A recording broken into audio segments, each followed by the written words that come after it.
की बकरी।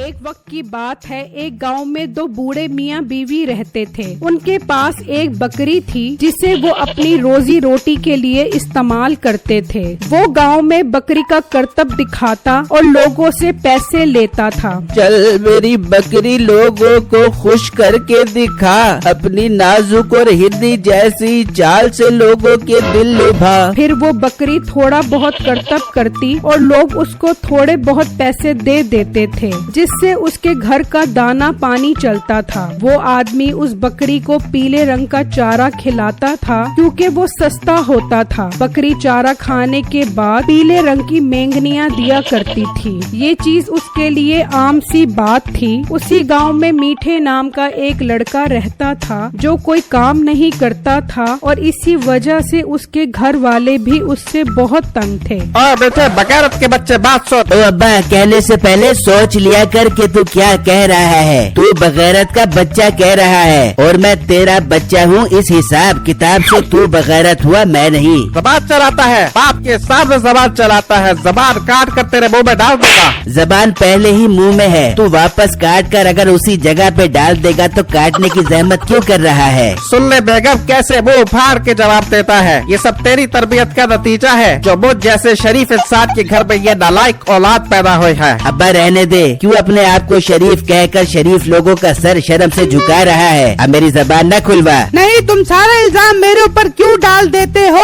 इसको पैदा करने की साजिश में तुम्हारा भी उतना हाथ है जितना मेरा है। सारा इल्जाम मुझ पर न डाला करो।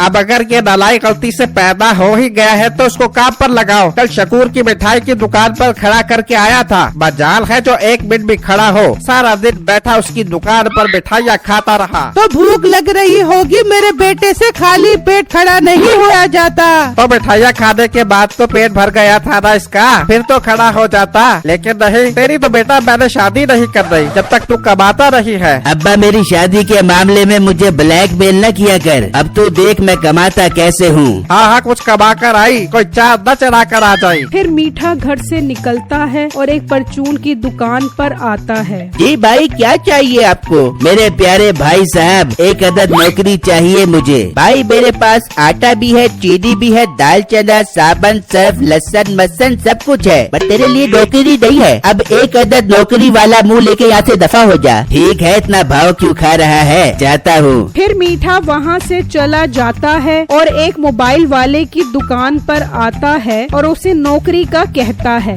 भाई मुझे एक लड़के की जरूरत है, लेकिन मुझे एतबार वाला लड़का चाहिए और तुम तो मुझे कहीं से भी एतबार वाले नहीं लग रहे। सर जी, मैं बहुत नेक और ईमानदार हूँ। आपकी एक एक चीज की दिल से हिफाजत करूँगा। अगर कोई चोर माल लूटने भी आया तो पहले मैं अपने सीने पर गोली खाऊंगा। ठीक है, तुम एतबार के काबिल लग रहे हो, तुम्हें मैं नौकरी पर रख लेता हूँ। लेकिन अब तुम ही दुकान पर बैठोगे, मैं सिर्फ शाम में आकर हिसाब लूंगा। ठीक है सर जी, आपको पूरा हिसाब मिल जाएगा। ठीक है, अब तुम जाओ, कल काम पर आ जाना। मीठा ये सुनकर बहुत खुश होता है और मिठाई का डब्बा लेकर घर पहुंचता है। ले अब्बा, मिठाई खा, तेरे बेटे की नौकरी लग गई है। अबे क्या कह रहा है, तुझे किसने नौकरी दे दी। ओ अब्बा, बस तू ही मेरी इज्जत नहीं करता, वरना तो पूरा जहान मेरी इज्जत करता है। मैं जैसे ही उसके पास नौकरी लेने गया, उसने खुश होकर मेरे सामने सारे डॉक्यूमेंट्स रख दिए और मैंने भी फौरन उन पर सिग्नेचर कर दिए। देख लो कैसे तुम मेरे बेटे को काम चोर कहते थे, अब देख लो कितनी अच्छी नौकरी लेके आया है।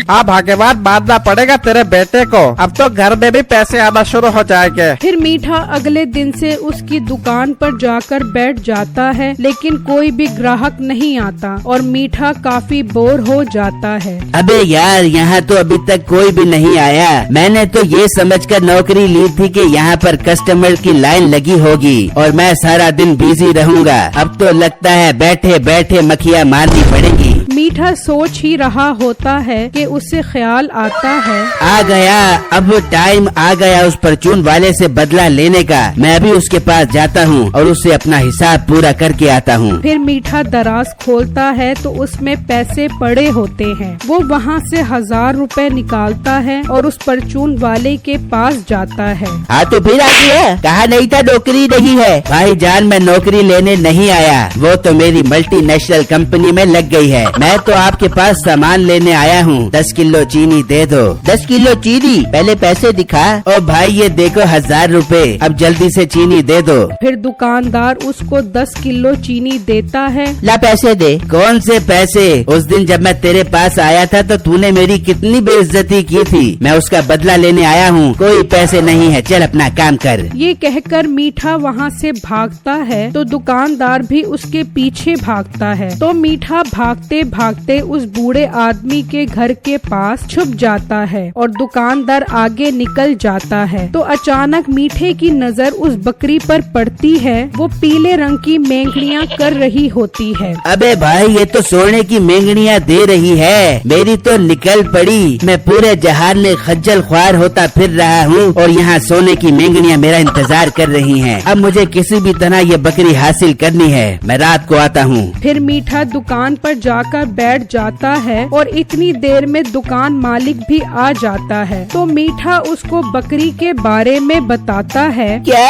सोने की मेंगड़ियाँ? तू पागल तो नहीं हो गया? सर जी मैं बिल्कुल ठीक कह रहा हूँ, मैं खुद देख कर आ रहा हूँ। वो बाबा तो पागल है, उसे मेंगड़ियों की अहमियत का ही नहीं पता। वो बकरी 1 लाख रुपए में दे देगा, मुझे पूरी उम्मीद है। आप मुझे 1 लाख रुपया दे दो, फिर मैं वो मेंगड़ियाँ बेचकर आपको पैसे दे दूंगा। अच्छा बेटे पहले मुझे दिखा ये बात सच भी है कि नहीं? फिर वो दोनों वहाँ पहुँच जाते हैं तो देखते हैं कि बकरी मेंगनियाँ कर रही होती है। मोबाइल वाला भी देखकर हैरान रह जाता है। बेटे तू तो बिल्कुल ठीक कह रहा था। सर जी फिर मानते हो ना मुझे? हाँ हाँ बेटे तू चल, कल मिलते हैं। फिर वो दोनों वहाँ से चले जाते हैं और मोबाइल वाला सोचने लगता है, मैं पागल हूँ जो मीठे को पैसे दे दूं ताकि वो बकरी खरीद ले। ये बकरी तो मैं खुद खरीदूंगा। फिर अगले ही दिन मोबाइल वाला उसके पास पहुँच जाता है और उससे बकरी खरीदने का कहता है। पर बेटा ये तो आपसी बकरी है, तुम खरीद कर क्या करोगे?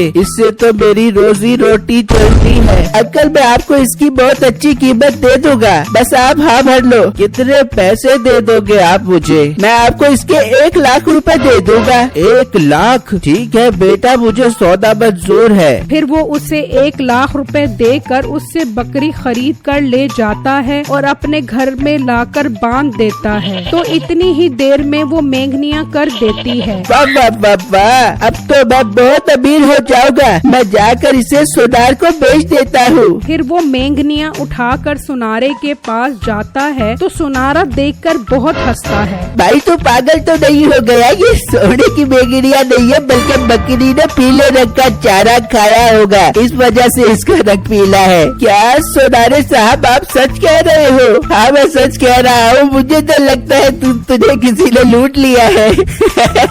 हाँ सोनारे साहब मैंने ये बकरी 1 लाख में खरीदी है, अब लूट ही गए हो तो जाओ एंजॉय करो। फिर वो मोबाइल वाला गुस्से में अपनी दुकान पर आता है। सेठ साहब शुक्र है आप आ गए, जल्दी से 1 लाख रुपया दे दो, मैंने वो बकरी खरीदनी है। बेटे तूने तो मुझे बर्फा दिया, वो बकरी सोने की मेंगड़ियाँ नहीं देती बल्कि पीला चारा खाती थी, इसी वजह से उसका रंग पीला था। अच्छा सेठ साहब शुक्र है मैं बच गया। तू बच तो गया है लेकिन मैं तो मर गया ना। और लालच करो, तुम भी तो लालच में आकर फौरन उससे बकरी खरीदने चले गए, वो तो शुक्र है कि मैं बच गया। तू भी नहीं बचेगा बेटे, आज से तू नौकरी से फारिग है। सेठ साहब ऐसा ना करो, मेरा अब्बा मेरी शादी नहीं करेगा।